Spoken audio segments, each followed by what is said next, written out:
આ સમાચારની શરૂઆત કરીએ તો સમાચાર સામે આવી રહ્યા છે, જેમાં રાજ્યના આરોગ્ય કર્મીઓ પોતાની માંગણીને લઈને મક્કમ જોવા મળ્યા છે. તો સતત બીજા દિવસે પણ આરોગ્ય કર્મીઓ દ્વારા સખત વિરોધ કરવામાં આવ્યો છે. તો વિરોધ ઉપર ઉતર્યા છે આરોગ્ય કર્મી. ગાંધીનગરના રામકથા મેદાનમાં આરોગ્ય કર્મીઓનો દેખાવો જોવા મળ્યો છે. પ્રમોશન, ઉચ્ચ પગાર ધોરણની કર્મીઓની મુખ્ય માંગણી છે. ગ્રેડ પેમાં વધારો, ખાતાકીય પરીક્ષા રદ કરવાની તેઓની જે માંગ છે તેને લઈને તેઓ અડગ જોવા મળ્યા છે અને વિરોધ કરવામાં આવ્યો છે. પંચાયત કેડરના નાણાકીય અને વહીવટી પડતર પ્રશ્નોનો પણ ઉકેલ કરવામાં આવ્યો. સરકાર માંગ નહીં સ્વીકારે ત્યાં સુધી હડતાલ યથાવત રહેશે તેવી ચીમકી ઉચ્ચારી.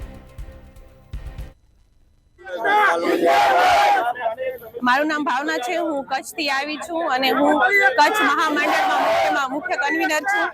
અને બીજો દિવસ છે તો આજે અમારો જૂથો એટલો જ છે ભારે, કેમ કે સરકારે અમારી ઉપર એસમા લગાવી છે, અમને નોટિસો ફાળવી છે, પણ નોટિસોનો પણ અમે કોઈ જ એનો નહીં કરી, અમે કોઈ હાજર નહીં થાય અને અમને જ્યાં સુધી ઠરાવ નહીં થાય, બે એક્ઝામ રદ અને ટેકનિકલમાં સમાવેશ, ત્યાં સુધી અમારા 20,000 કર્મચારીઓ કોઈ પણ હાજર નહીં થાય.